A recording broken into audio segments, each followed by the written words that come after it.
मगर आज मैं आपको एक ऐसे व्यक्ति से मिलाने वाला हूं जिनके पास 1 2 3 4 50 100 नहीं बल्कि 1500 ट्रक है।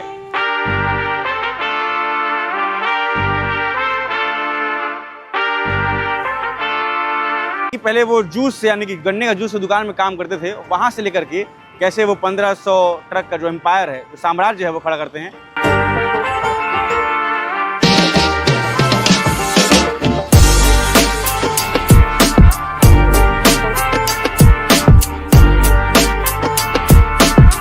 बढ़िया बढ़िया मेरे भाई, क्या हाल चाल है? बढ़िया।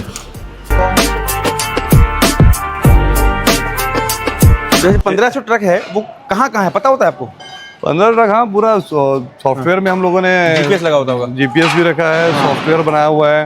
ये क्या आता होगा भैया, मतलब महीने का अगर ईएमआई क्या होगा? 50 करोड़ के ऊपर होगा। कितने एम्प्लॉय हैं हमारे यहाँ एचटीसी में?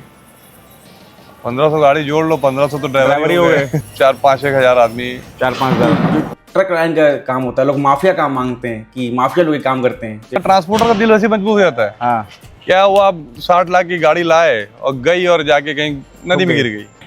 ट्रांसपोर्ट का काम ऐसा है कि आपकी गाड़ी खड़े खड़े पैसा खाती है। डेप्रिसिएशन हो रहा है पहला, ड्राइवर पेमेंट आपको देनी है, गाड़ी का टैक्स पटाना है, फिटनेस कराना है, इंश्योरेंस कराना है, परमिट, ये सब चीजें अगर गाड़ी खड़ी भी है तो वो खत्म हो रहा है। अभी ये मेंटेनेंस में है पर इसका टैक्स फिटनेस परमिट चालू है। हमारे एक मित्र हैं इंडसलैंड बैंक में, वो वसूली का काम करते हैं।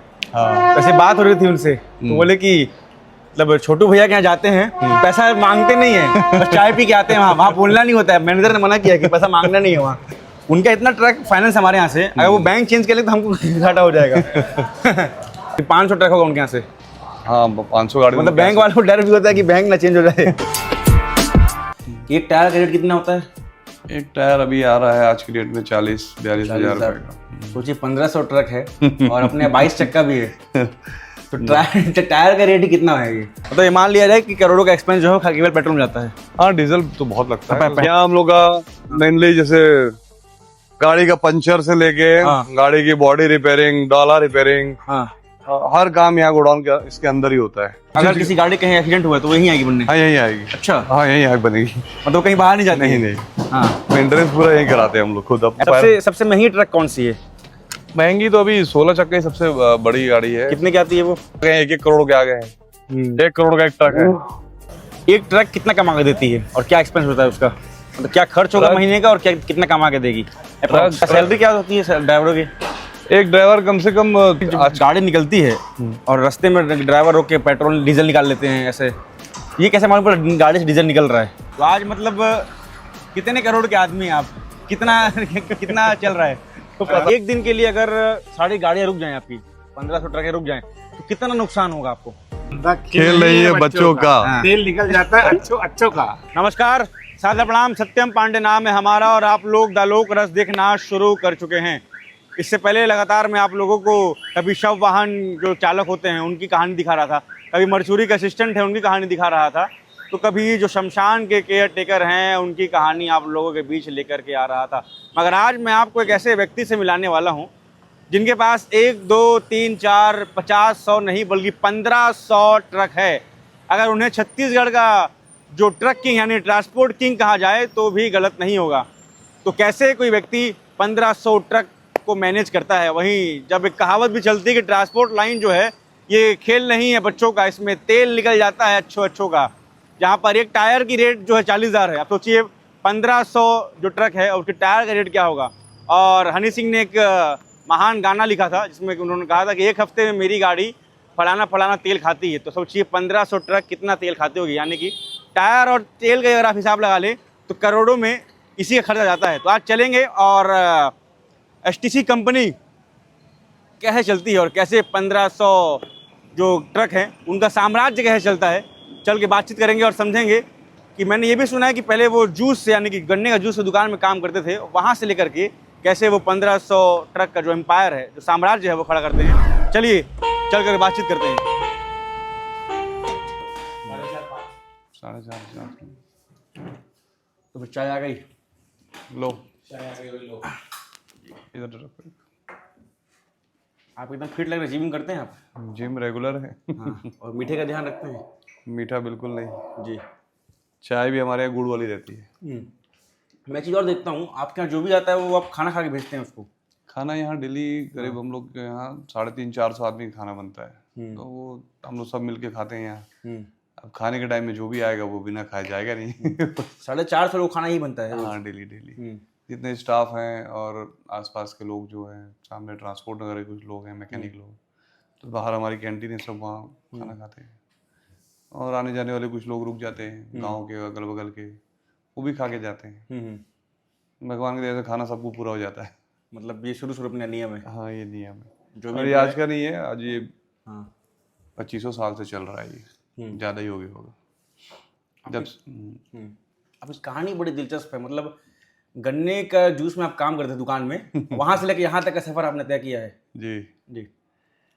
गन्ने का ऐसा था कि हमारे पापा जब पंजाब से आए तो दादाजी बीएसपी में थे, खेती बाड़ी का काम करते थे, तो गन्ने की खेती थी, खुद के खेत में गन्ने लगाते थे। वहीं से फिर एक उसकी गन्ना रस की ठेला डाला उन्होंने, तो उन्हीं के साथ साथ फिर मैं भी करता था, उनके साथ उनका हाथ बटाता था काम में। फिर धीरे धीरे ट्रक लाइन में आए तो ट्रक लाइन में फिर उनका हाथ बटाने लगा, तो वहाँ से फिर आज यहाँ पर है।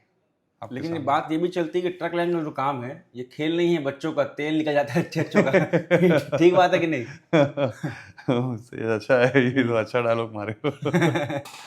नहीं है, ट्रक लाइन थोड़ी सी हार्ड लाइन है और इसके लिए आपको डेडिकेशन बहुत ज़्यादा देना पड़ता है। 24 घंटे डेडिकेशन देना पड़ता है। ऐसा नहीं कि आप 5 घंटे 8 घंटे काम कर लो या 10 घंटे कर लो, इसके लिए 24 घंटे मेहनत करनी पड़ती है। मतलब कहीं पर अगर एक्सीडेंट भी होगा रात में कॉल आ जाएगा। हाँ, रात में 2 बजे 3 बजे 4 बजे कभी भी कोई भी किसी भी टाइप का कॉल आ जाएगा कि अभी ये हो गया है, अब उसको शॉर्ट आउट करो। ये डायलॉग मैं इसलिए मारा, अपना एक दोस्त है उसमें 2 ट्रक है मात्र। हम बोलते बहुत पैसा वाला है, तो बोलता है भाई एक गाड़ी लेके देखो तब समझ में आएगा कितना पैसा है। तो आप तो इतना ट्रक संभाल रहे हैं। तो आज मतलब हम लोग की लाइन में भी ये कहावत है कि अगर किसी से दुश्मनी रखनी है या निभानी है तो उसको एक गाड़ी खरीद के दे दो, वो अपने आप परेशान हो जाएगा। तो गाड़ी का लाइन थोड़ी सी हार्ड है और मेहनत इसमें बहुत ज़्यादा है। और आजकल थोड़े से सिस्टम आ गए हैं, सॉफ्टवेयर आ गए हैं और बहुत सारे तरीके आ गए हैं काम करने के, तो काफ़ी कुछ मैनेज हो जाता है। अब पहले सब सिस्टम नहीं थे, मोबाइल नहीं था और बाकी चीज़ें नहीं थी, मेल नहीं थे, कंप्यूटर नहीं थे, सब हिसाब किताब हाथ से करता था आदमी। तो एक लिमिट में ही आदमी आगे प्रोग्रेस कर पाता था। धीरे धीरे जब ये टेक्नोलॉजी आई है तो फिर आदमी उसका उपयोग करके आगे भी काम अपना ज़्यादा कर पा रहा है, बिजनेस बढ़ा पा रहा है। तो ये सभी के साथ हुआ है, खाली ट्रांसपोर्ट लाइन नहीं, हर व्यापारी और हर आज सॉफ्टवेयर कंपनियां जो है वो अमेरिका का काम इंडिया में बैठ के कर रहे हैं। हमारे भिलाई में कुछ लोग हैं जो सॉफ्टवेयर के काम कर रहे हैं, पर वो अमेरिका की कंपनियों का काम उठा के यहाँ कर रहे हैं। सब इजी हो गया टेक्नोलॉजी आने के बाद। पहले संघर्ष हर काम में बहुत था और ट्रांसपोर्ट लाइन में खैर अभी भी है और ये तो रहेगा क्या, क्योंकि इसको रोड में चलना है और रोड में कब कहाँ घटना दुर्घटना हो जाए, कब कहाँ क्या प्रॉब्लम आ जाए, कब आपका कुछ भी हो सकता है। तो ये ऐसी चीज़ है कि आप कभी भी कोई भी घटना घट सकती है। और मान लो किसी की इंडस्ट्री एक 4 दीवारी के अंदर है, आप सेफ्टी के नॉर्म्स पूरे करके आप इंडस्ट्री चला सकते हो, पर गाड़ी रोड में है, चलती गाड़ी का स्टीयरिंग फेल हो गया, टायर फूट गया, गाड़ी कहीं भी घुस गई, किसी के साथ घटना दुर्घटना हो गई, तो कभी भी कुछ भी हो जाता है इसमें। अब टायर का बात करें, मैं कैलकुलेटर से मैं नाप रहा था कि एक टायर का रेट कितना होता है? एक टायर अभी आ रहा है आज की डेट में 40-42 हज़ार रुपये का। सोचिए 1500 ट्रक है और अपने 22 चक्का भी है, तो टायर का रेट ही कितना है? ये टायर काफ़ी लगते हैं, ऐसा नहीं, पर वो टायर हमारे जैसे हम लेते हैं टायर नए, वो 40-50-60 हज़ार किलोमीटर टायर चलते हैं। 60 हज़ार किलोमीटर के बाद वो टायर जब निकलते हैं तब हम उनको रिमोल्ड करा लेते हैं। रिमोल्ड होता है वापस से, उसके ऊपर एक रबर वैसी सेम चढ़ के वो नए जैसा हो जाता है। वो मतलब काफ़ी कम रेट में रहता है, वो आधे से भी कम रेट में हो जाता है। फिर उनको हम अपनी लोकल गाड़ियों में लगा लेते हैं, तो वो 1 लाख किलोमीटर पार हो जाता है। तो वैसे कहीं कहीं सेविंग करनी पड़ती है, क्योंकि सबसे कॉस्टली पार्ट्स में टायर आता है, देन उसके बाद डीजल आता है, जो सबसे ज़्यादा गाड़ी वालों को लगता है, टायर और डीजल। तो ये अगर 2 चीज़ में आप अपने आप को बचा लिए और इसको मेंटेन कर लिए खर्चे इसके, टायर का मेंटेनेंस के लिए आपको बहुत सारी चीज़ें करनी पड़ती हैं। कभी ट्रक चलाएं आप? ट्रक तो नहीं चलाया ट्रैक्टर जरूर चलाया हूँ। हाँ, आज तक ट्रक नहीं चलाए हैं आप? ट्रक नहीं चलाया, ट्रैक्टर चलाया हूँ। ट्रैक्टर से खेत जोतता था, अपना खेती करते थे, तो हम लोग ट्रैक्टर चलाते थे, बैलगाड़ी चलाते थे, सब चलाया। रिक्शा चलाया हूँ, रिक्शे में चारा ढोते थे, दूध बेचते थे, सभी काम करते थे। ट्रक नहीं चलाने का मौका मिला, मतलब ऐसे चलाया हूँ अपना खाली ट्रक प्रीमाइसेस के अंदर चलाया हूँ। मतलब चला लेते हैं लेकिन हाँ, गोडाउन के अंदर चलाया हूँ, बाहर रोड में नहीं चलाया। जैसे आपका नाम इंद्रजीत सिंह है और लोग आपको प्यार छोटू छोटू बोलते हैं, हाँ। आपको देख के लगता नहीं कि आप छोटू हैं, लेकिन छोटू नाम कहाँ से पड़ा? छोटू नाम जब बच्चे होते हैं घर में तो मेरे यहाँ बुआ लोग थी, चाचा थे, मतलब पापा लोग 4 भाई और 2 बहनें, 6 लोग, तो अच्छा बड़ा परिवार था। तो पापा की शादी सबसे पहले हुई, सबसे पहला बच्चा घर में मैं आया, तो सबने देखा छोटा सा कोई आया तो नाम छोटू रख दिया। तो मेरे चाचा लोग, मेरे बुआ लोगों ने सब मिलके नाम मेरा छोटू रख दिया, तो सब प्यार से छोटू बोलने लगे, तो वो आज तक वो छोटू चल रहा है। और जब यहाँ मैं बिजनेस में आया, ज्वाइन किया, तो पापा ने भी मुझे सबसे इंट्रोड्यूस कराया छोटू बोल के, तो फिर उसके बाद सबने छोटू रख दिया नाम। तो कभी कभी तो पहले ऐसा होता था कि इंद्रजीत को बोलता था तो मैं खुद ही सोचता था किसको बुला रहे हैं क्योंकि छोटू सुनने की इतनी आदत पड़ गई थी कि इंद्रजीत में आज भी सब छोटू क्या क्या बुलाते हैं? हाँ, सब जो पुराने लोग, नए पुराने सब, जो भी मेरे से जुड़ा है वो छोटू ही बोलता है मुझे। अच्छा भी लगता है, घर का नाम है, प्यारा नाम है। और एक और धारणा है कि जो ट्रक लाइन का काम होता है, लोग माफिया काम मांगते हैं कि माफिया लोग ये काम करते हैं, तो ये ठीक बात है या क्या है? नहीं नहीं, माफिया लोग नहीं, आज हर कास्ट के लोग काम कर रहे हैं, हर टाइप के लोग काम कर रहे हैं। आज तो ट्रक लाइन में ज़्यादा देखोगे तो अग्रवाल और बाकी समाज के लोग ज़्यादा काम कर रहे हैं। पहले ये होता था कि ये काम पंजाबी लोग करते थे या फिर यूपी बिहार के लोग करते थे। ये इसको माफिया काम इसलिए बोला गया है कि बिल्ड स्ट्रांग लोग करते हैं, क्योंकि इसमें मेहनत बहुत है। 24 घंटे आपको मेहनत करनी, तो लोगों को दिमाग में आया कि मोटे तगड़े लोग करते हैं तो ये माफिया ही होंगे। पर ऐसा नहीं होता कि आप मोटे तगड़े हो, शरीर से लंबे चौड़े हो तो आप माफिया हो, ऐसा नहीं होता। आज हम कई लोग देखते हैं, हम फिल्म इंडस्ट्री में इतने बॉडी बिल्डर हीरो है, सब क्या माफिया थोड़ी है, ऐसा नहीं होता। पर वो एक धारणा बन गई क्योंकि इसमें मेहनत बहुत करनी पड़ती है। तो जो भी आदमी थोड़ा शरीर से मजबूत है, कद काठी से मजबूत है, वो 24 घंटे लगे रहता था पहले।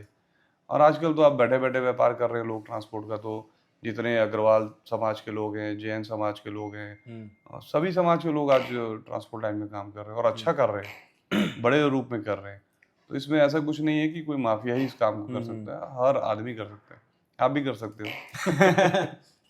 हैवी ट्रांसपोर्ट कंपनी किसी नाम का मोहताज नहीं, तो यार्ड घुमाएंगे अपना आप? बिल्कुल बिल्कुल घुमाएंगे। कंपनी चलता कैसे आइए देखते हैं, चलिए। बिल्कुल।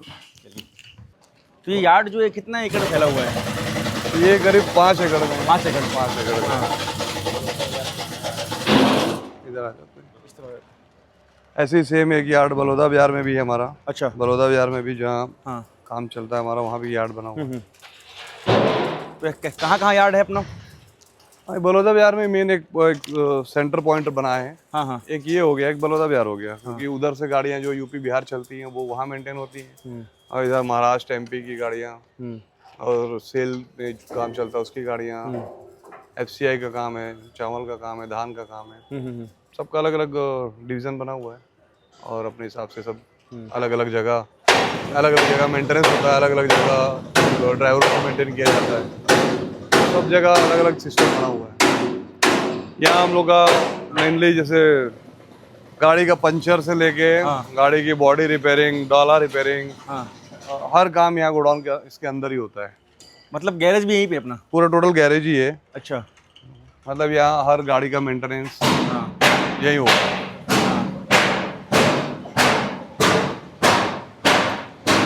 अगर कोई गाड़ी खराब होती है तो यही बन जाएगी? हाँ, यही फैब्रिकेशन, जैसे ये गाड़ी का बॉडी टूट गया तो बॉडी का रिपेयरिंग यही गोडाउन के अंदर ही हो, गैरेज में ही होगा यहीं पे। केबिन का रिपेयरिंग यही होगा। जैसे ये प्लेटफॉर्म डाल के इसको बनाया जा रहा है पूरा। ये मतलब टूट जाता, लोहा लोड होता है तो कुछ बार लोग क्रेन ने ऊपर से पटक दिया तो डाले टूट जाते हैं जनरली ज़्यादातर। तो इसको हम लोग यहीं मेंटेन करते हैं। यहाँ ये नई प्लेट डाल दी है, इसको मेंटेन कर रही है। तो मतलब हर अगर किसी गाड़ी कहीं एक्सीडेंट हुआ तो वो यहीं आएगी बनने? हाँ, यहीं आएगी। अच्छा। हाँ, यहीं आग बनेगी। मतलब कहीं बाहर नहीं जाती? नहीं। हाँ, मेंटेनेंस पूरा यहीं कराते हैं हम लोग खुद। अब ऐसा क्यों? मेंटेनेंस एक तो क्या आप अपने सामने कराओगे तो भी फायदा है, नहीं तो क्या बाहर कई बार ऐसा होता है कि ठीक से मेंटेनेंस नहीं हुआ, कुछ और काम के कारण अपन बाद में परेशान हो रोड में। हाँ हाँ। और यहाँ हम लोग अपने अब हम लोग खुद एक्सपीरियंस है, बचपन से ही काम किए, तो गाड़ी को देख के बताए थे कि गाड़ी में क्या प्रॉब्लम है। अच्छा। और आँख के सामने काम होता है तो ज़्यादा अच्छा होता है। हाँ, कोई भी काम आप देख लो, आप खुद अपने सामने कराओगे तो अच्छा होगा। ठीक बात है। तो यार्ड ये जो इतना बड़ा दिख रहा है, शुरुआत से इतना बड़ा नहीं रहा। शुरुआत कहाँ से हुई है? ऑफिस पहले कहाँ था? पहले हमारा ऑफिस तो था ही नहीं, समझ लो। जब एक गाड़ी से आए थे तो कोई ऑफिस नहीं था। हाँ। एक पावर हाउस में पेट्रोल पंप है, highway petrol pump, highway canteen के बगल में जो पंप है ना, हाँ हाँ। बस उसी में बैठते थे। उसके सामने एक टायर दुकान थी परदेसी, उस टायर दुकान में के नीचे ही हमारा ऑफिस था। उसी के तंबू के नीचे ही सब काम होते थे। वहीं जो मतलब गाड़ियों का मेंटेनेंस कराना और बिलिंग करना, पेमेंट लाना, लाके वहीं आके हमारा ठीक था कि कहीं से घूम के आके वहीं बैठना है। फिर उसके बाद धीरे धीरे पेट्रोल पंप में बैठने लगे, पेट्रोल पंप को ऑफिस बनाए। उनसे थोड़ी सी दोस्ती हो गई तो वहीं वो जगह दे दी कि चलो बैठ जाओ साइड में। फिर धीरे धीरे हमने एमजी मार्केट सुने हो गए, हमारा नई छोटी छोटी दुकानें हैं बहुत, एमजी मार्केट करके power house, Mahatma Gandhi market, बसंताई जो सामने वहाँ पे एक दुकान ली है। एक कपड़े वाले थे, कपड़े वालों की दुकान थी वो, कपड़े का शोरूम टाइप का बनाया था उन्होंने। तो उन्होंने वो उस समय सेल कर दिया किसी कारण से, तो उसमें पापा ने उसको लिया, तो उसी को हमने ऑफिस बनाया था। तो वो ऑफिस में हमारा पूरा कपड़े का शोरूम जैसे ही रहता, वो ऐसे ही वो जब तक बना रहा तब तक उसी को चलाते रहे, जब तक टूटा नहीं वो। हाँ। उसी में हमारे कपड़े के शोरूम में हम लोग पार्ट्स रखते थे। हाँ। सब पार्ट्स वही रहते थे, स्पेयर पार्ट्स रखना, मेंटेनेंस करना गाड़ियों का। फिर जब जी रोड बना, हाँ। 4 लाइन बना, हाँ। तब वहाँ जगह हमको खाली करनी पड़ी। हाँ। तब फिर हमने उस समय यहाँ डीआईसी की ज़मीन थी ये, तो ये हमारे एक परिचित थे, उनकी ज़मीन थी, तो वो किसी कारणवश बेच रहे थे। तो उन्होंने फिर हमें दे दिया कि बोले तुम आराम से पैसे देते रहना, इसको ले लो। तो फिर उस करीब हो गया 20-25 साल पहले ही हमें मिली। फिर धीरे धीरे इसको डेवलप किए, धीरे धीरे शेड वेड बनाया, धीरे धीरे बहुत धीरे धीरे चला। तो मतलब पहली गाड़ी कब ली आप?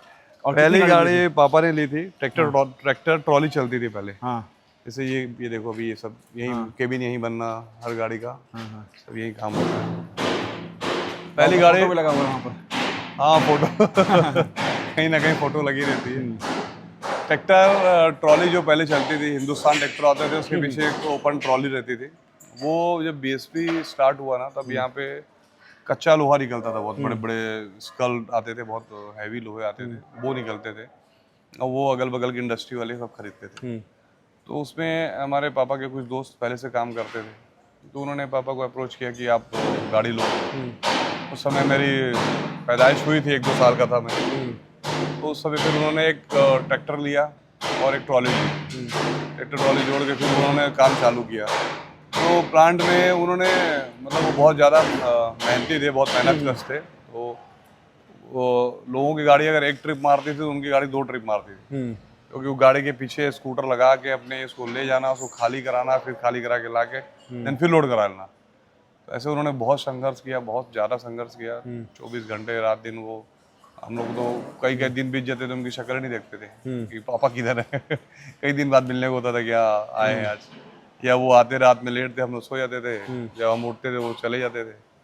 तो वैसा संघर्ष करते करते उन्होंने फिर एक से आज इतना बड़ा साम्राज्य स्थापित करके हम लोग को दिए, और फिर आगे अब हम लोग संभाल रहे हैं। कभी आपने पूछा पापा जी से कि ट्रांसपोर्ट लाइन क्यों चुना आपने और कुछ क्यों नहीं? उन्होंने बहुत सारे व्यापार किए। हाँ। पहले गन्ना रस का किया, फिर जनरेटर का था, जनरेटर चलाते थे। साइकिल स्टोर था हमारा, मेरे नाम से इंद्रजीत साइकिल स्टोर। अच्छा, ये कहाँ पर था? गोका, आर्य नगर गोका में। अभी है वो? अभी तो वो नहीं है, बंद हो गया, बहुत पहले बंद कर, दुकान है, जगह है। तो पहले हम वहीं रहते थे, इसी में। इंद्रजीत साइकिल स्टोर के नाम से था गोका। गोका के जो पुराने लोग हैं आज भी, बहुत कम लोगों को पता है। हाँ, नहीं मालूम है किसी को। अभी बातों बातों में बात निकल गई। कोका के जो पुराने लोग हैं हमारे पापा के टाइम के, वो सब देखे हुए हैं। तो फिर उनको गाड़ी लाइन जो अच्छी लगी तो अच्छी लगी, उनको जम गई। फिर 1 से 2 किए, 2 से 4 किए।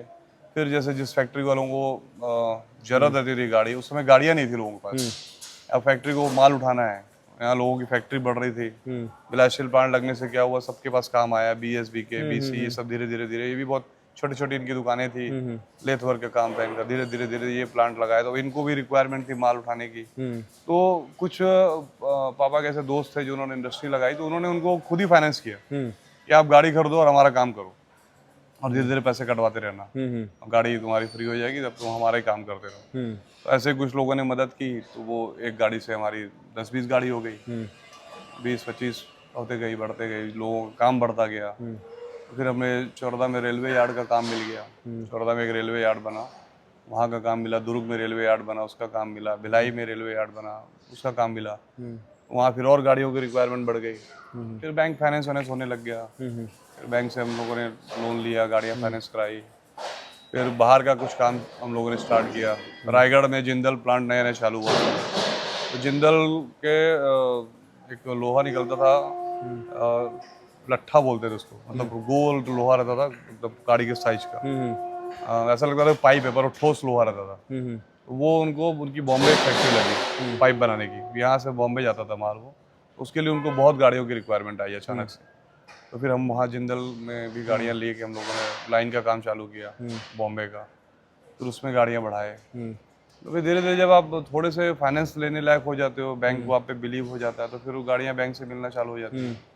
फिर अब काम करना इजी हो जाता है। ये तो पहले तो ऐसा होता नहीं था, पहले नकदी गाड़ी खरीदो, पैसा इंतजाम करो, फिर जाके खर्च चलाओ। तो वो धीरे धीरे सीन कम हुआ। फिर ट्रैक्टर ट्रॉली बंद हुई। फिर हम लोगों ने, अब ऐसा हुआ कि हम लोग की लाइफ में गाड़ियाँ अपडेट ही करते रह गए हम लोग। पहले ट्रैक्टर ट्रॉली चली, 40-50 ट्रॉली की है। आज भी कर रहे हैं अपडेट। फिर अपडेट करना ही पड़ेगा आपको रोज। अगर आपको मार्केट में बने रहना तो रोज अपडेट करना पड़ेगा। ट्रॉली बंद हुई, फिर ट्रक आए। ट्रक पहले क्या है, डंडा मर्सरीज आई, वो भी ली हमने। उसके डंडा मर्सिडीज क्या है? बहुत पुरानी, गदर पिक्चर देखे होगे ना? हाँ, अच्छा, पुरानी वाली। उसमें तो जो गाड़ी थी ना, वो डंडा मर्सरीज टाइप की गाड़ी है, आगे से ऐसे निकले रहती थी। फिर एस मॉडल आई, फिर एलपी आई, फिर उसके बाद 16-12 आई, फिर और नए नए मॉडल आते गए। अब इतने मॉडल आ गए कि अब मॉडल के नाम भी नहीं पता चल रहे हैं। 16 चक्का, 18 चक्का, 22 चक्का, हर टाइप की गाड़ी आ जा रही है। तो पहले अपडेट करते जाओ आप। हमने पहले वो ली, फिर उनको अपडेट किया, फिर दूसरी ली, फिर अपडेट किया, फिर उसको बेचे, फिर मतलब खरीदते गए, बेचते गए, उसी में आधा जीवन तो निकल गया। आप बैंक फाइनेंस के बात बता रहे हैं। हमारे एक मित्र हैं इंडसलैंड बैंक में, वो वसूली का काम करते हैं। हाँ। वैसे बात हो रही थी उनसे, तो बोले कि मतलब छोटू भैया के यहाँ जाते हैं, पैसा मांगते नहीं है, बस चाय पी के आते हैं। वहाँ बोलना नहीं होता है। मैनेजर ने मना किया कि पैसा मांगना नहीं है वहाँ। मांगने की जरूरत नहीं पड़ती, बिना मांगे दे देते। हाँ, मतलब वो ऐसा बोलते कि उनका इतना ट्रक फाइनेंस हमारे यहाँ से, अगर वो बैंक चेंज कर ले तो हमको घाटा हो जाएगा। अब इंडसइंड बैंक जो थी ना, उसी ने हमें पहला फाइनेंस किया था। हाँ, वही का बात है। हाँ, उसके एक मैनेजर आए थे बहुत पहले, झा करके थे। क्या नाम था पूरा झा का अंकल? झा जी करके कितने थे। ट्रक फाइनेंस उनके यहाँ से? तो उनके कंटिन्यू चलते ही आ रहा आज तक। मतलब सारा नहीं, सारा नहीं, अब तो बहुत लोग से लेना पड़ रहा है। फिर 500 ट्रक होगा उनके यहाँ से। हाँ, 500 गाड़ी। मतलब बैंक वालों को डर भी होता है कि बैंक ना चेंज हो जाए। नहीं, उनसे बहुत गाड़ी ली। वो झा जी ने सपोर्ट किया हम लोग स्टार्टिंग में। जब हम लोगों ने पहली गाड़ी फाइनेंस कराई तो उन्होंने किया था। उस समय हमारी फाइल बहुत वीक थी, कमजोर थी, तो कोई फाइनेंस करता नहीं था, और जल्दी कोई उस समय गाड़ियाँ फाइनेंस वाइनेंस होती नहीं थी। तो उन्होंने हमें हेल्प करके हमारी फाइल मजबूत बनाई, हमको एक गाड़ी दिलाई। फिर बोले इसकी तुम पहले 6-8 महीना की इंस्टॉलमेंट बराबर पटाओ, फिर नेक्स्ट गाड़ी होगी, सिविल अच्छा हो जाएगा। तो 6 महीने हम लोगों ने अच्छे से पटाया, फिर नेक्स्ट लिए, फिर उसका 6 महीने पटाया, तो फिर ऐसे करते करते करते करते फिर हमारी फाइल अच्छी हुई, तो फिर गाड़ियाँ मिलना चालू हुई। तब जाके फिर हम आज बैंक वाले खुद बोलते हैं कि हमारे यहाँ से करवा लो। हाँ, अब तो बैंकों में कंपटीशन आपस में बहुत है। और बहुत बैंकें भी हो गई हैं, बहुत फाइनेंस कंपनियां हो गई हैं। पहले तो बहुत फाइनेंस कंपनियां नहीं थी, 2-4 लिमिटेड बैंक थी, SBI था या फिर नेशनलाइज बैंकें थी। प्राइवेट बैंकें आने से, फाइनेंस और प्राइवेट कंपनीज आने से बहुत इजी हुआ है। कंपटीशन भी रहता है आपस में, तो हम लोग को इजी हो जाता है, मिल जाता है। ये क्या आता होगा भैया, मतलब महीने का अगर EMI क्या होगा? वो तो मैं खुद ही नहीं देखता, मैं ज्यादा अकाउंट देखता नहीं हूँ। फिर ही मतलब 50 करोड़ के ऊपर होगा? अरे नहीं, इतना नहीं। 50 करोड़ का उतना ही है, मैं नहीं, कम है, बहुत कम है। वो क्या है, हम लोग ऐसा गाड़ी नहीं खरीदते कि पूरा लोड अपने सर पे आ जाए। जैसे कुछ गाड़ी फ्री हुई, फिर कुछ गाड़ी लिए, फिर कुछ फ्री हुई तो फिर कुछ लिए। अब एक साथ लोग बहुत गाड़ी फाइनेंस करा लोगे, इंस्टॉलमेंट में दिक्कत आ जाती है, क्योंकि मार्केट हमेशा एक जैसा नहीं रहता है। आज व्यापार ठीक चल रहा है, कल मान लो 6 महीने बाद कहीं मार्केट डाउन हो गया, स्टील के रेट गिर गए, फिर आप इंस्टॉलमेंट कहाँ से भरोगे? तो एक लिमिटेड रखनी पड़ती है इंस्टॉलमेंट की, जो आप अगर 6 महीना काम नहीं भी चला तो अपने घर से दे सकते हैं। तो कुछ गाड़ियाँ फाइनेंस रखते हैं, कुछ गाड़ी फ्री हो जाती है, कुछ सेल कर देते हैं, फिर कुछ नहीं ले लेते हैं। तो रोटेशन चलता रहता है। व्यापार में ऐसा नहीं रहता कि आप बहुत कुछ बचा लोगे। रोटेशन जो चल रहा है ना, बस वही है। क्या होता है ना कि जब ट्रांसपोर्ट का काम ऐसा है कि आपकी गाड़ी खड़े खड़े पैसा खाती है। डेप्रिसिएशन हो रहा है पहला, ड्राइवर पेमेंट आपको देनी है, गाड़ी का टैक्स पटाना है, फिटनेस कराना है, इंश्योरेंस कराना है, परमिट, ये सब चीज़ें अगर गाड़ी खड़ी भी है तो वो खत्म हो रहा है। अभी ये मेंटेनेंस में है पर इसका टैक्स फिटनेस परमिट चालू है। तो वो तो मेरा मतलब अगर रोज का गाड़ी का डेप्रिसिएशन और उसके पेपर खर्चा मिलाओगे तो 2000 रुपये गाड़ी रोज अपने लिए उसको चाहिए। और मान लो कि बारिश जैसी आती है तो 3-4 महीने का काम एकदम से डाउन हो जाता है। तो 4 महीना अगर आपका काम 50% हो गया तो आपके पूरे खर्चे तो वही हैं। तो जो आपने उधर 6-8 महीना कमाया है वो यहाँ घुस जाता है। और एक गाड़ी नई निकाल के लाए, उसने कहीं जाके एक्सीडेंट हो गई, कोई खाई में गिर गई, कोई नदी में गिर जाती है, कोई टोटल लॉस हो जाती है, उसमें आपका बल्क में पैसा लग जाता है। 6 महीना मान लो गाड़ी को बनने में लग गया। नई नई गाड़ियाँ आजकल आ गई हैं जिसके पार्ट्स कंपनियों में भी नहीं है। कंपनियों ने गाड़ियाँ दे दी पर शोरूम में जाओगे आज तो पार्ट्स नहीं मिलते। वो जब एक्सीडेंट होता है गाड़ी का तो पूरा टोटल लॉस होती है सामने से। अगर मान लो टोटल लॉस नहीं हुई तो 50% हुई तो आपको फिर उसको बनाना है। तो पार्ट्स के लिए वेटिंग में 6-6 महीना लग जाता है। तो वो 6 महीना आपको इंस्टॉलमेंट घर से देनी है, गाड़ी का पेपर पूरा घर से पटाना है। तो ऐसे बहुत हैवी लॉस हो जाते हैं। टायर आप 40,000 की 45,000 जोड़ी लगाए, यहाँ से बाहर निकला कहीं लोहा लगा फट गया, किसी कंपनी में लोडिंग में गई कहीं कुछ एंगल गड़ गया, टायर फट गया। तो हैवी लॉस बहुत होते हैं इसमें। इसीलिए बोलते हैं ना ये ट्रांसपोर्ट का काम जो पहले आप बोले ना, खेल नहीं है बच्चों का, तेल निकल जाता है अच्छों का। तो वैसा ही है। तो जैसे 1500 ट्रक है वो कहाँ कहाँ है पता होता है आपको? 15 ट्रक, हाँ, पूरा सॉफ्टवेयर में हम लोगों ने जीपीएस लगा होता होगा। जीपीएस भी रखा है, सॉफ्टवेयर बनाया हुआ है। हर गाड़ी कहाँ से लोड हो रही है, कहाँ अनलोड होगी, जब वो गाड़ी लोड होती है तो सॉफ्टवेयर उसका स्टार्ट होता है। उसके बाद जब वो अनलोड होके उसकी रिसीविंग जमा होती है तब वो ट्रिप स्टॉप होता है। तो पूरा ट्रैक होते रहता है, लड़के आदमी सब बैठे हैं जो ट्रैकिंग करते रहते हैं गाड़ियों को। हाँ, 6-7 स्टेट में गाड़ियाँ चलती हैं। उड़ीसा चलती हैं, विशाखापट्टनम चलती हैं, बिहार, यूपी, झारखंड, महाराष्ट्र, एमपी, ऐसे करके 6-7 स्टेट जितने अपने अगल बगल हैं सभी जगह चलती हैं। और जैसे ऑफ कैमरा हमारी बात हो रही थी, आप बताया कि हर जगह अपना पेट्रोल पंप में खाता बना हुआ है। हाँ, वो महीने में पेमेंट होता है वहाँ पर। अब बिना पंप वालों का धंधा भी हमसे चलता है और हमारा रोजी मतलब जो काम है रोजी है वो उनसे। जैसे बैंक वाले डरते हैं वैसे पंप वाले डरते होंगे कि कहीं और चेंज ना करे पंप अपना। इस सबसे रिलेशन जिससे बन जाते हैं ना, तो फिर हम लोग की एक आदत है, जिससे रिलेशन बन गया उसको छोड़ते नहीं करेंगे। एक बार अगर किसी से डील चालू हुई या किसी से प्यार बन गया तो वो फिर जब तक वो नहीं बोले कि भैया मैं अभी नहीं दूंगा, मेरे को कुछ और प्रॉब्लम है, तब तक हम लोग नहीं हटते। जिससे व्यापार चालू किए, जिससे रिलेशन बनाए आज तक, हम कभी पीछे, पापा ने एक चीज़ सिखाई है जो रिलेशन को मेंटेन करो। कभी भी किसी को पैसा नहीं रोकना, भले नहीं है तो आप बोल दो कि भाई अभी नहीं है, एक अगले महीने दूंगा। कभी ऐसा होता है व्यापार में कि हम लोग संवाद जो है वो स्पष्ट हो। हाँ, स्पष्ट हो, झूठ नहीं बोलना कि आप किसी को घुमा रहे हो, पैसा रख के घुमा रहे हो। तो जब आप लेन देन अच्छा रहेगा तो रिलेशन सामने से भी अच्छे रहते हैं, हमारे तरफ से भी अच्छे रहते हैं। सबसे बड़ी चुनौती क्या है ट्रांसपोर्ट लाइन में? किससे मेरा डील करना मुश्किल होता है? आरटीओ वालों से या फिर ड्राइवरों से, किससे? ट्रांसपोर्ट लाइन में जगह जगह चुनौती है। पहले तो देखो, आप जाओगे शोरूम, गाड़ी खरीद के लेकर आए, 60 लाख की गाड़ी पड़ती है आज, 50 लाख 60 लाख की एक गाड़ी लाए तो पहले आपको ड्राइवर खोजना है कि भाई ड्राइवर अच्छा मिले मेरे को। फिर आप 4 जगह पहले पता लगाओ कि कौन ड्राइवर अच्छा है। आज आप कार के लिए ड्राइवर खोजते हो तो कार भी अपनी ऐसे तो आदमी को दोगे ना कि जो आपको बैठा के सेफ चलाए। तो सबसे पहले वहीं से स्टार्ट होता है आदमी का, ड्राइवर खोजने से। फिर ड्राइवर अच्छा मिला, नहीं मिला, जैसा मिला आपको पता नहीं कैसा है वो, गाड़ी दे दी है, चल दी, गाड़ी जा रही है। फिर माल खोजना है गाड़ी के लिए कि भाई माल कहाँ से मिलेगा। फिर माल मिल गया तो वो अनलोड जहाँ हो रही है वहाँ बराबर टाइम से पहुँच रही कि नहीं, तो वहाँ अनलोड हो गई तो वहाँ से वापसी माल मिलेगा कि नहीं मिलेगा, कि गाड़ी को खाली आना पड़ेगा। जब तक वो गाड़ी खाली सही सलामत नहीं आ रही तो आदमी का दिल ऐसे होता रहता है कि अब वो क्या होगा क्या होगा। तो गाड़ी लाइन में फिर रास्ते में कहीं जा रही एक्सीडेंट मत हो जाए, कहीं नो एंट्री में गाड़ी घुसा दिया तो पुलिस वाले पकड़ लेंगे, फिर वहाँ पे आप फाइन पटाओ। तो इसमें ड्राइवर कुछ नहीं जानना है?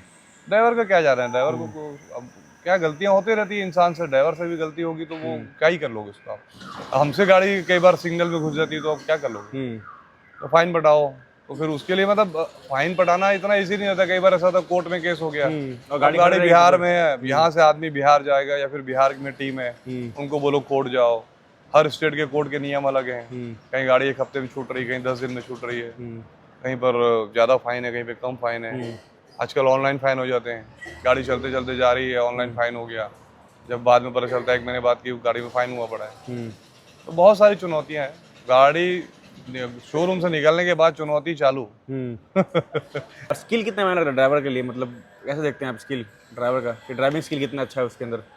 ड्राइवर तो गाड़ी बताया ना, वो चढ़ते ही पता चल जाएगा आपको, जब उसने गियर अनुभव हो गया। हाँ गियर लगाया ड्राइवर ने और गियर छोड़ा तभी पता चल जाएगा कि ड्राइवर कैसा है। और एक बार जैसे बड़ी गाड़ियां होती है, ट्रेलर होते हैं, इसमें ड्राइवर को बैक अगर वो गाड़ी अच्छे से कर रहा है तो लोग अंदाज लगा लेते हैं कि अच्छे बैक कर रहा है तो परफेक्ट है, थोड़ा एक्सपीरियंसड है।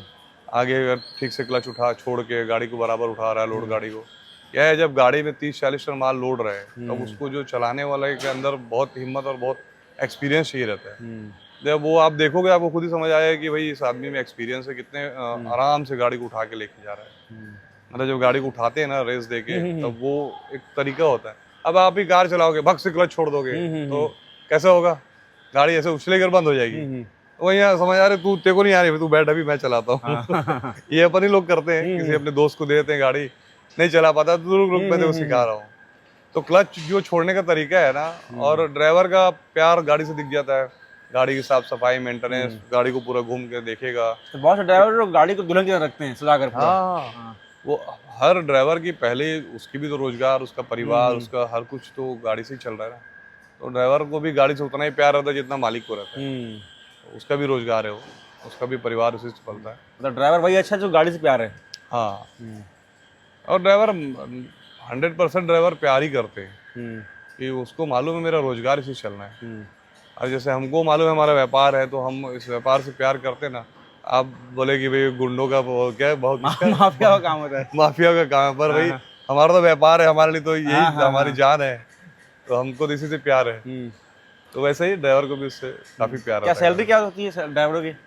एक ड्राइवर कम से कम आज की डेट में जो गाड़ी को भत्ता और ले जाना, हर ट्रिप के पीछे पेमेंट, तो मिला के 30-40 हज़ार रुपये आराम से, 40 हज़ार रुपये आराम से कमाता है। 40 हज़ार से नीचे कोई ड्राइवर नहीं कमाता। क्योंकि आपको अब यहाँ से बिहार जा रहे हो, रास्ते भर का खाना पीना, फिर उसके बाद उसमें से बचाते हैं, हर ट्रिप से उनको बच जाता है। तो ऐसा नहीं है, 40 हज़ार के आसपास बचा लेते हैं। ये भी हम देखें कि जब गाड़ी निकलती है और रास्ते में ड्राइवर रोक के पेट्रोल डीजल निकाल लेते हैं, ऐसे ये कैसे मालूम पड़ा गाड़ी से डीजल निकल रहा है? आजकल वो सिस्टम आ गया है ना, जैसे आप जीपीएस बोले ना, तो जीपीएस में डीजल ट्रैकिंग भी आ गई है। अच्छा, अगर आपका एक मुश्त डीजल कहीं निकलेगा तो वो आपको तुरंत मैसेज आ जाएगा।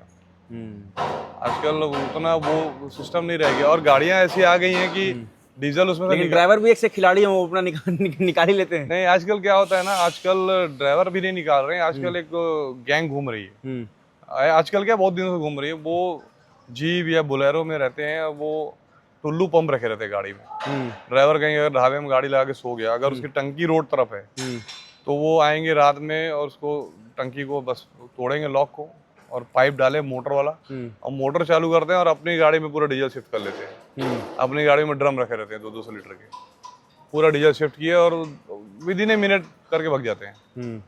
तो 200-300 लीटर डीजल एक ही बार में गायब 5 मिनट के अंदर, जोंक की तरह चूस लेते हैं। हाँ, वो ड्राइवर सो रहा है, बेचारे को पता ही नहीं है कि मेरा इधर डीजल गायब हो गया।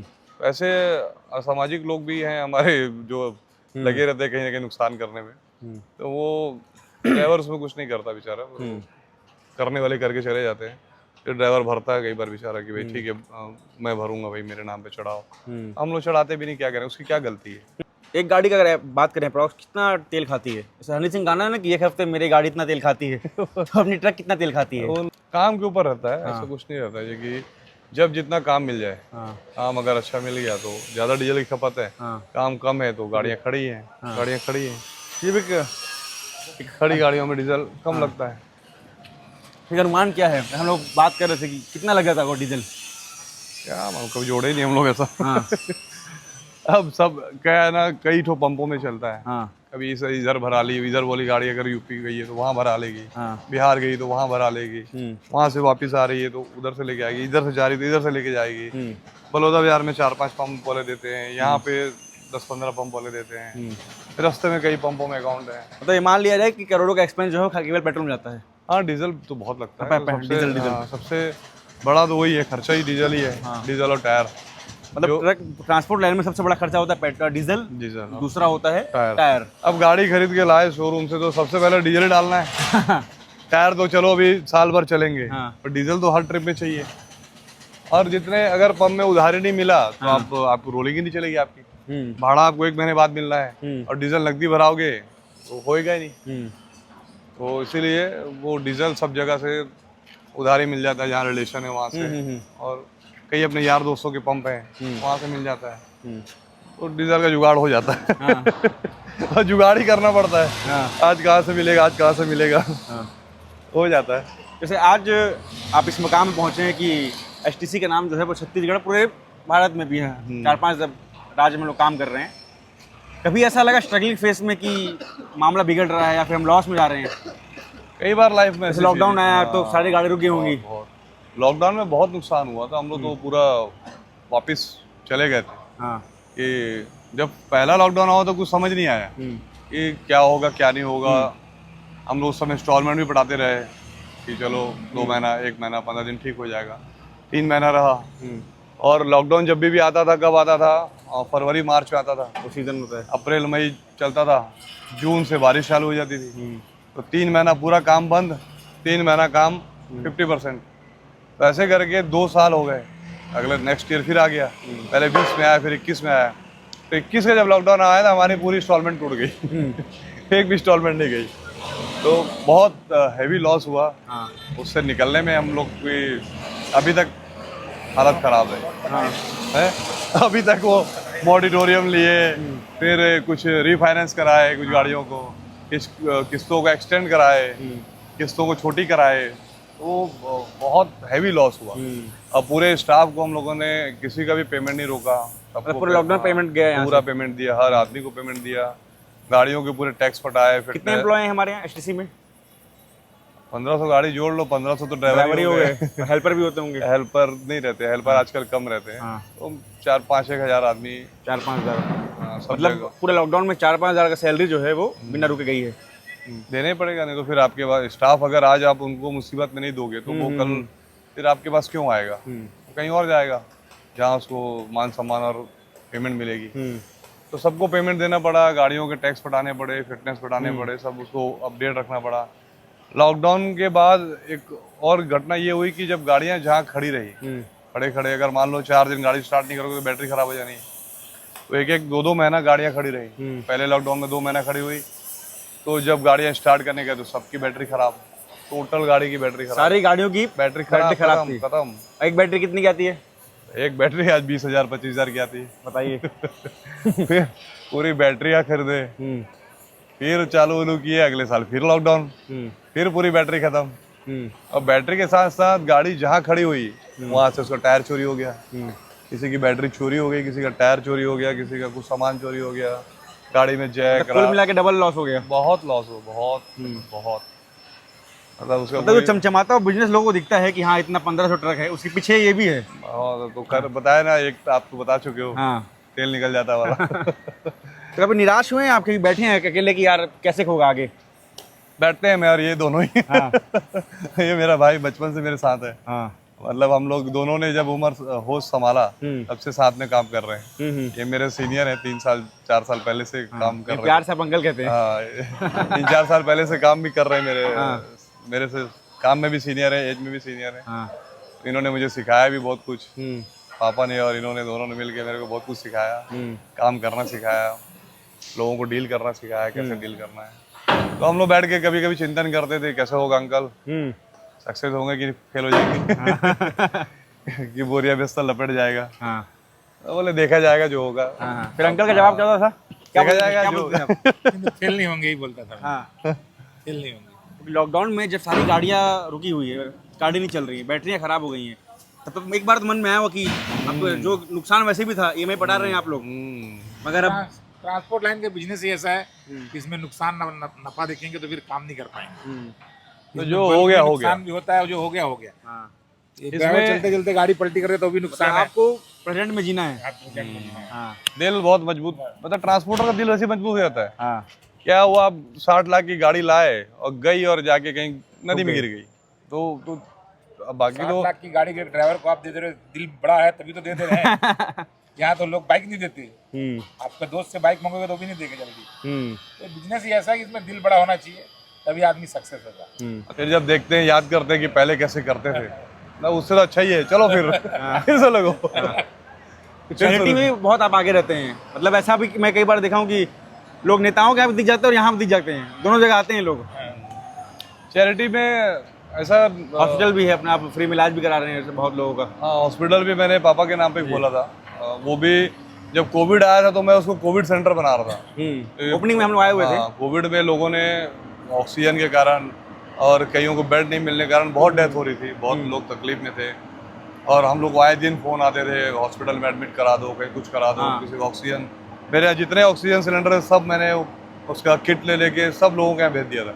अच्छा, जो मतलब वेल्डिंग में जो इस्तेमाल होता है वो? हाँ, वो नहीं, वो ये तो दूसरा होता है, इंडस्ट्रियल होता है, जो इसकी में फिर दूसरा भरवाते थे। अच्छा। यहाँ बगल में हमारे दोस्त की फैक्ट्री है, एक अतुल ऑक्सीजन है, एक अग्रवाल जी का, दीप उन्होंने खोला था, उनके यहाँ से ऑक्सीजन लेके हम लोगों ने उसका पूरा किट लेके कम से कम 50-100 सिलेंडर को सबको लोगों को दिया हुआ था। तो जब ये सब देख के ना मैंने वो 100 जगह को, वो पहले हॉस्पिटल ही चल रहा था, किसी को रेंट पे दिया हुआ था पापा ने, तो उसको बंद करके फिर मैंने कोविड सेंटर बनाने के लिए चालू किया था। कोविड सेंटर बनाते बनाते लेट हो गया, वो 21 वाला कोविड निकल गया, हमारा वो रेडी नहीं हो पाया, फिर हमने उसको हॉस्पिटल बना दिया। फिर पापा के नाम से हॉस्पिटल बनाया, तो वो आज लोगों के काम आ रहा है, और डायलिसिस वहाँ पे लोगों को फ्री करके देते हैं हम लोग, और बहुत सारी फैसिलिटीज़ हैं, और सबको बहुत निम्नतम दर में इनका इलाज करके देते हैं, आयुष्मान में भी इलाज करके देते हैं, और कई लोग वहाँ से ठीक होके अच्छे होके जा रहे हैं।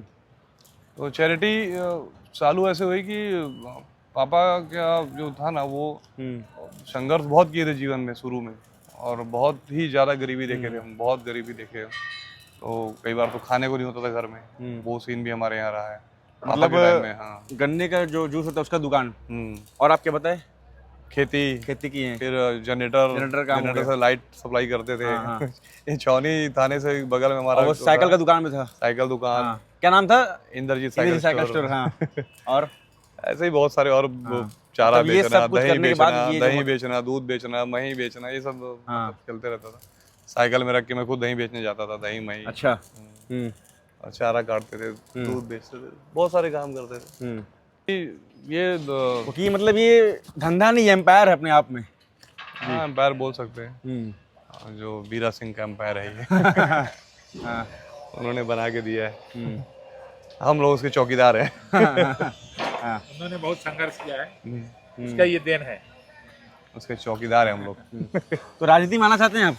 राजनीति उतनी ठीक नहीं भैया, ठीक है, समाज सेवा सबसे अच्छा काम है। कि आप समाज में जो भी ऐसे लोग हैं जिनको बहुत जरूरत है, भले वो बच्चों की पढ़ाई की हो, बच्चों को स्पोर्ट्स की हो, लड़कियों की शादी की हो, हम लोग ऐसे बहुत सारे काम कर रहे हैं। एक हमारी यूथ सिख सेवा समिति हमने पहले चालू की थी, जिसमें सिख समाज के बहुत लोग हेल्प करते हैं, और हम लोग का जो अकाउंट है, फेसबुक अकाउंट है, व्हाट्सअप ग्रुप है, उसमें हजारों लोग जुड़े हुए हैं, और वो सब उसमें कुछ ना कुछ हर महीने डालते हैं, कुछ 100 रुपए से लेके 1 लाख तक डालता है। बहुत तकलीफें देखी जीवन में, तो इसलिए हर इंसान की तकलीफ समझ आती है। अगर कोई पार्टी टिकट देगी तो चुनाव लड़ेंगे आप? वो तो बात की बात है, टिकट तो मैं सोचता भी नहीं, कभी भी मैंने मतलब इस चीज़ पे सोचा ही नहीं है, क्योंकि आज आप जो सेवा कर रहे हैं वो अप्रत्यक्ष है, जब नेता बन जाएंगे तो आप सामने से कर पाएंगे, या पावर होगा आपके पास। ये जो सेवा हम कर रहे हैं ना, ये ना टिकट पाने के लिए, ना कोई पार्टी ज्वाइन करने के लिए, ना राजनीति में आने के लिए। बहुत लोग कयास लगा रहे हैं कि जो छोटू है वो चुनाव लड़ना चाह रहे हैं। अब सेवा को अगर लोग राजनीति का रूप देंगे या कयास लगाएंगे तो उसमें मैं तो कुछ नहीं कर सकता। पर ये आप एक चीज अच्छी बोल रहे हो कि हम अभी जो सेवा कर रहे हैं वो एक कम लेवल पे कर रहे हैं, और राजनीति में आने के बाद आदमी उसको बहुत अच्छे तरीके से कर सकता है, जब आपके पास शासन प्रशासन की सब सुविधाएं रहती हैं, और आपके एक फोन से आपके किसी का भी काम हो सकता है, किसी का भला हो सकता है, किसी गरीब का भला हो सकता है। आज हमको किसी स्कूल में फीस माफ करानी रहती है तो हमको 10 जगह से फोन करना पड़ता है, भैया थोड़ा फीस कम कर दो ना, 10% कम कर दो, 20% कम कर दो। कई आते हैं आत्मानंद स्कूल में भर्ती करा दो, हमसे तो होगा नहीं, फिर हम किसी को फ़ोन करते हैं भाई को अपने कि भैया थोड़ा मदद करो इनको। अब जो इस बिजनेस में आना चाहता है उनके लिए मैं कुछ सवाल पूछता हूँ, एक ट्रक कितना कमा के देती है और क्या एक्सपेंस होता है उसका, मतलब क्या खर्च होगा महीने का और क्या कितना कमा के देगी? ट्रक से आप कुछ भी कैलकुलेशन करके नहीं चल सकते। ये चलित गाड़ियां हैं, ये कब क्या कर देंगी और कब कितना कमा के देगी नहीं देगी कुछ भी गारंटी नहीं। काम मिलेगा कि नहीं मिलेगा कोई गारंटी नहीं। सुबह ट्रक के लिए माल है कि नहीं है कोई गारंटी नहीं। अभी एक हफ्ता खड़ी है, माल नहीं है। मान लो बॉम्बे गाड़ी चले गई, बॉम्बे से वापसी नहीं आ रहा है, 10-10 दिन वेट करना पड़ता है। गुजरात चले गई, एक हफ्ता वेट करना पड़ रहा है। तो इसमें कोई गारंटी नहीं है। इसको आप कैलकुलेट करके इस बिजनेस को नहीं कर सकते कि मैं महीने का 1 लाख रुपए एक गाड़ी से कमाऊंगा, कभी नहीं कर सकते। क्या कमाओगे आपको मालूम ही नहीं है। ये अंधा धंधा है कि सामने क्या होगा मालूम ही नहीं है आपको। मतलब अगर जिगरा है तो इसमें आओ। और आपके पास पीछे फंड है, मान लो एक गाड़ी आप खरीद रहे हो तो 10 लाख रुपए आपके पास अलग से रहना चाहिए कि भाई आप एक गाड़ी का लो एक्सीडेंट होती है, बनती है, इंस्टॉलमेंट नहीं पटा पा रहे हो तो अपने जेब से लगा के पटाते रहो, तब तो इस धंधे में आओ।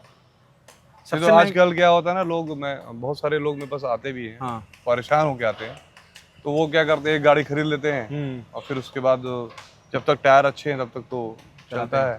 फिर जब एक साथ ये 16 चक्का गाड़ी 16 टायर मांगती है तब आदमी की कमर, 50,000 का एक टायर होता है, 40,000 का, 40,000 की एक जोड़ी है। तो 8 जोड़ी लगनी है, 8 दूनी 16, तो आदमी वहीं पर एकदम से डगमा जाता है, बड़ा खर्चा आ जाता है। और उसके बाद फिर वो इंस्टॉलमेंट टूटती है, टायर वाले को पैसा देना है, या डीजल को दूं या टायर को दूं या इंस्टॉलमेंट दूं, इसी में बेचारा कश्मकश में इंस्टॉलमेंट तोड़ लेता है। फिर ट्रैक खराब हुआ, 2-3 इंस्टॉलमेंट टूटी, गाड़ी खिंच जाती है। ऐसे बहुत सारे नए लोग आते हैं इस लाइन पे और हर बार 8 महीने में उन लॉस खा के वापस चले जाते हैं। तो उन सबको मैं यही कहूँगा कि भाई तो अगर आपके पास पीछे बैकअप है तब इस लाइन पे आओ। जैसे हम आज कोई शॉप खोलते हैं तो अभी तो बैकअप रखते ही ना, बैकअप प्लान तो हर आदमी को रखना चाहिए। तो अब जैसे हमारी 50% गाड़ी फ्री है समझ लो, 50% कर्जे में, तो एक बैकअप है ना हमारे पास 50% का। ये नहीं कमाएगी तो ये कमा के इसका इंस्टॉलमेंट पटाएगी, तो ऐसा बैकअप लेके ही चलना पड़ेगा। या हमारे पास बैकअप नहीं था तो हमारी भी इंस्टॉलमेंट टूटती थी, हम भी वैसे ही भटकते थे। कई साल हमको गाड़ियां फाइनेंस नहीं हुई क्योंकि हमारा इंस्टॉलमेंट टूट गया, सिविल खराब हो गया। कई यार दोस्तों को गारंटी दे दिए, उन्होंने इंस्टॉलमेंट नहीं पटाई, हमारा सिविल खराब हो गया, साइकिल तक फाइनेंस नहीं हो रहा। साइकिल भी नहीं मिलता था हम लोग को। तो मतलब जो 1500 ट्रक के मालिक है वो साइकिल फाइनेंस नहीं करवा पा रहे थे, ये हाल हो गया था। कोविड के बाद ये हाल हो गया था भैया, इंस्टॉलमेंट सब टूट गई, पूरा सिविल बैठ गया। अब उसको बराबर करते अभी तो जाके गाड़ी मिलने लगी। तो सबसे महंगी ट्रक कौन सी है? महंगी तो अभी 16 चक्का ही सबसे बड़ी गाड़ी है। कितने की आती है वो? 16 चक्का पड़ रही है अभी 43-44 लाख की पड़ती है। बैंक का ब्याज व्याज दोगे, फाइनेंस का लोगे तो वो और 10 लाख ऊपर जोड़ लो। 5 साल तक इंस्टॉलमेंट चलाओगे, 5 साल का ब्याज पकड़ोगे तो वो 50-55 लाख की पड़ेगी। उससे बड़ी भी है, 22 चक्का भी आ रही है। वो वैल्यू तो नहीं है, वैल्यू हाईएस्ट ही है। अब ईवी व्हीकल आ गए, 1-1 करोड़ के आ गए, 1 करोड़ का एक ट्रक है। आज मतलब कितने करोड़ के आदमी आप? कितना चल रहा है?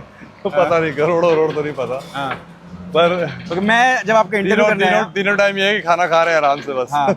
मैं चैट जीपीटी में यही देख रहा था कि किसी के पास 1500 ट्रक है तो कितना कमाता होगा, कितना घाटा होता होगा। तो बता रहा था कि महीने का 9 से 10 करोड़ प्रॉफिट होगा। तो सही बता रहा है चैट जीपीटी या फिर गलत बता रहा है? मैं बताया ना, ये अंधा धंधा है, इसमें आप अनुमान लगा के चल ही नहीं सकते कि मैं इस महीने इतना कमाऊंगा। आखिरी सवाल है मेरा, एक दिन के लिए अगर सारी गाड़ियां रुक जाएं आपकी, 1500 ट्रकें रुक जाएं तो कितना नुकसान होगा आपको? नुकसान में कैलकुलेट करते नहीं। बस मैं यही चाहता हूँ कि मेरे से जितने जुड़े लोग हैं, मेरे हेल्पर, ड्राइवर, मैकेनिक, मेरे यार दोस्त, सबका मैं भार उठा लूँ।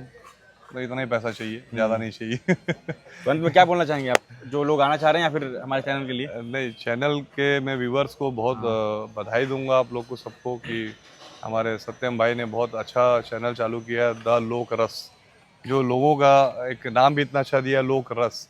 तो इसमें आप लोग ज़्यादा से ज़्यादा लोग जुड़ें, ज़्यादा से ज़्यादा लोग इस चैनल को देखें और चैनल के व्यू बढ़ाएं, इसको सब्सक्राइब करें। यूट्यूब में भी है, और मैं हमारे ट्रांसपोर्ट लाइन में जो भी युवा आना चाहते हैं, मैं सबका स्वागत करता हूं, दोनों हाथ खोल के, दिल से, मन से स्वागत करता हूं कि आप लोग आएँ।